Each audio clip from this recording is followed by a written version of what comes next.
la ira, que es el de encontrarnos mal, que ese es el dolor, en el que... La segunda parte sería el que empezamos a ver esto, qué ha sido, qué ha pasado, ¿no? Y entonces ahí es donde empieza realmente el duelo, porque es cuando aflora el dolor. En la etapa anterior teníamos rabia, teníamos ira, pero en la segunda parte empieza a brotarnos el dolor, esa ausencia de lo que teníamos y ya no está. Y luego tenemos la parte en la que ya sentimos tristeza, en la que tenemos que expresar o sacar las emociones, porque si no, si las dejamos dentro, generalmente nos van a hacer daño, ¿vale? Y por último sería la aceptación. Dentro de estas etapas pasamos por trances como es el autoculparnos, es el vacío, la desesperación, la soledad.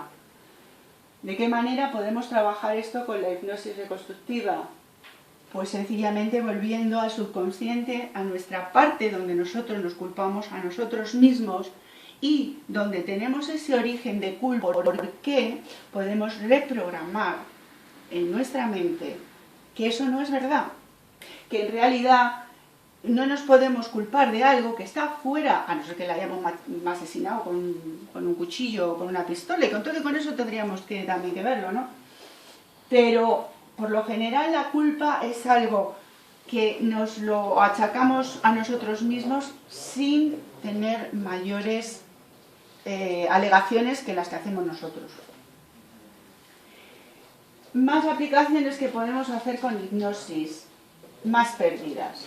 Como os decía, estamos toda la vida continuamente diciendo hola, adiós. Entramos ahora mismo en la situación en la que estamos laboral, pues contratos temporales, pérdidas continuas de un empleo, de otro, y eso son duelos. La sociedad ahora mismo, aparte de la tensión en la que puede estar económica, es que además hay una tensión emocional de duelo. Porque si una persona ha estado en un empleo, ha cogido un afecto, ha cogido una mecánica, tenía algo que de repente le quitan. Entonces, lo podemos traspolar, por ejemplo, a las separaciones, a los divorcios. Pensábamos, creíamos que teníamos una pareja, o que teníamos una familia, o que teníamos, que ya no lo tenemos. Es un duelo, es una pérdida. Y eso emocionalmente no se suele tratar. Bueno, sí, todos esperamos que el tiempo, que tal, pero hay veces que el tiempo es como que se queda parado, se queda empestillado, porque no hemos trabajado esa emoción, ese duelo. También puede servirnos en la jubilación, cuando las personas pues tenían toda una vida ya organizada y de repente les dice la sociedad que ya se acabó, que ya no tienes que trabajar más. Y por supuesto el duelo en el fallecimiento de un ser querido, ¿no?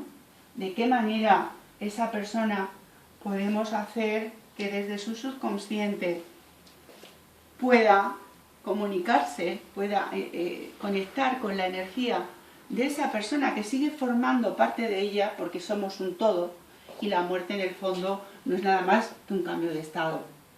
Entonces, hacerle entender a la persona que esa tristeza no tiene que ser tan profunda, porque en el fondo, dentro de esa persona puede seguir, y de hecho sigue estando viva, la que no ve con los ojos.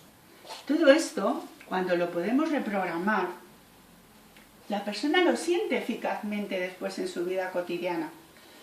Por eso yo creo que los egipcios tan sabios ya lo practicaban. Y yo creo que son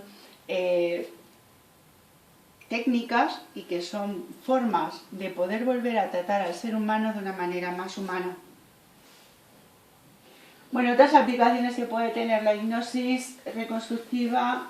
Yo, por ejemplo, he estado trabajando con un alcohólico y la verdad es que las adicciones, sinceramente, con hipnosis se pueden tratar. Lo que sí también es verdad que todas las personas no reaccionan igual. Con hipnosis se pueden trabajar muchas cosas, pero también va a depender mucho de la persona y de hasta dónde podemos profundizar en esa adicción. Porque en este caso, por ejemplo, la adicción de este chico era una adicción realmente curiosa. Él tenía mucho problema con la madre y cuando empezó a beber fue cuando se casó y su mujer se convirtió en madre. Entonces ahí hubo un shock de que él la problemática la tenía con su madre y cuando se casa y su mujer es madre otra vez, en vez de ver desde su subconsciente de ver a su mujer, lo que estaba viendo era otra madre. Y ahí fue donde empezó a beber, a los 20 y tantos años, o sea que no era... Entonces hay que muchas veces llegar a ver dónde, por dónde y cuándo empezó el problema y un poco averiguar. Luego sí que es verdad que la hipnosis, dejando anclajes, se puede solucionar bastante el tema de la tensión y el tema de la ansiedad.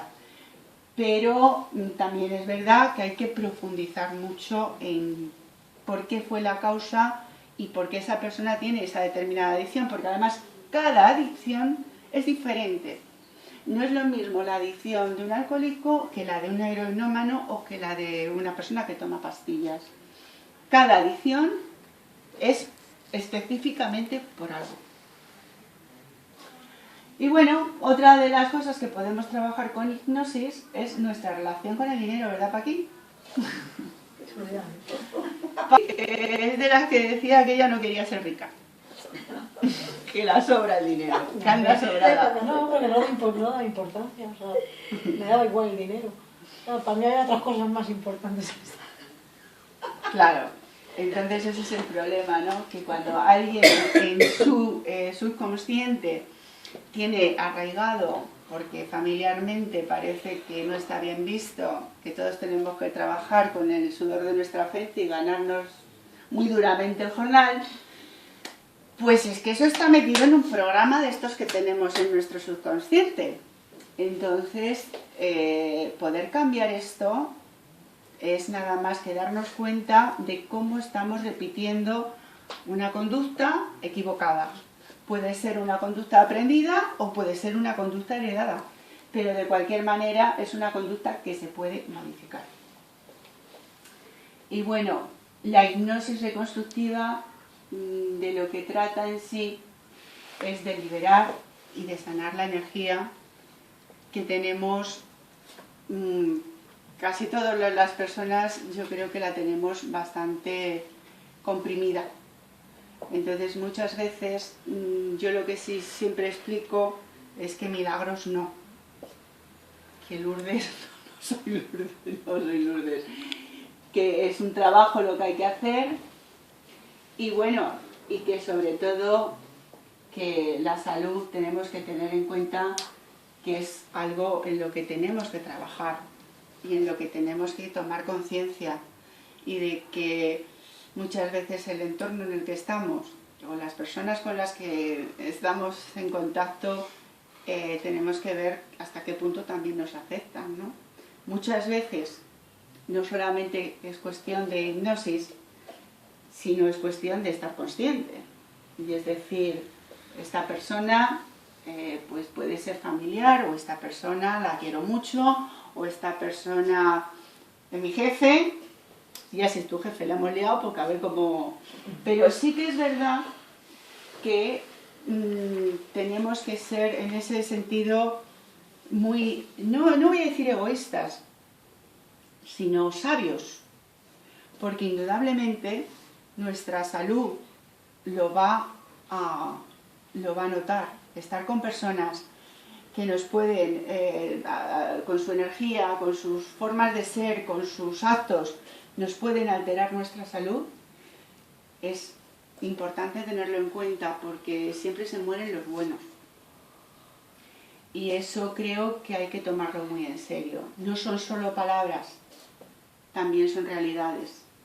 Y yo siempre digo que una vez que te has muerto ya, volver para atrás no. Ahora es el momento y ahora es cuando hay que tomar las decisiones. Pues esta es mi pequeña charla Espero haberme explicado más o menos bien. Y bueno, si tenéis alguna pregunta, pues aquí estoy. A ver si tenéis alguna duda. ¿Queréis? Oye, sí, el subconsciente, inconsciente, ¿tú para ti es lo mismo o hay una diferencia? No, hay una gran diferencia. Es que has estado utilizando todo el tiempo subconsciente, la palabra. No, pero antes estaba hablando del consciente. No, digo inconsciente. Bueno, vamos a ver. El inconsciente y el subconsciente, hay personas que lo vienen a denominar lo mismo. Pero en el fondo es que decir el inconsciente tampoco es real, porque el subconsciente no es inconsciente. Nosotros creemos que es inconsciente, pero en realidad el subconsciente es nuestro motor. Cuando nosotros vamos por la vida y obramos como obramos, somos como somos y vivimos como vivimos, es porque nuestro subconsciente lo está generando. ¿Por qué de esta manera y no de otra? ¿Por qué conoces a esta persona y no a otra? ¿Por qué haces esto y no aquello? Eso no vendría de un inconsciente, porque decir inconsciente, como un chiste que me han enviado hoy, que una señora va al psicólogo y le dice el psicólogo: señora, por hoy hemos terminado, mañana trabajamos con el inconsciente. Dice: no, pero es que mi marido no quiere venir. El inconsciente realmente está mal explicado, porque no hay nada inconsciente en nuestro cuerpo. O sea, es como si decimos: no, es que mira, el meñique no me sirve para nada. Pues por algo está en la mano. Pero cuando te falta, echas de menos. Entonces, realmente, para mí, yo no hablo del inconsciente prácticamente, yo utilizo más el subconsciente, que es lo que está, de alguna manera, por decirlo, debajo de lo que nosotros utilizamos para vivir cotidianamente, que es la mente consciente, ¿no? ¿Preguntas? Yo tengo una pregunta. Cuando uno ha dado a luz y después se ha muerto la bebé, ¿afecta algo? Hombre, vamos a ver, va a afectar tanto en cuanto... Yo, por ejemplo, tuve un paciente, el Ernesto, ¿te acuerdas, Paqui? Tuve un paciente que me vino y decía que a él nunca su familia le había reconocido, que para su familia no existía, y eran 5 hermanos. Resulta que este señor le habían puesto Ernesto por el nombre de un tío que murió en la guerra y que había desaparecido. Entonces, le pusieron el nombre de un desaparecido. En el inconsciente colectivo de la familia, ese señor no existía. Por lo tanto, los miembros de la familia hacia él no reaccionaban como con una persona viva. Era como que le ignoraban. Y no es que le ignoraran por algo en concreto, sino porque hay que tener mucho cuidado cuando le ponemos el nombre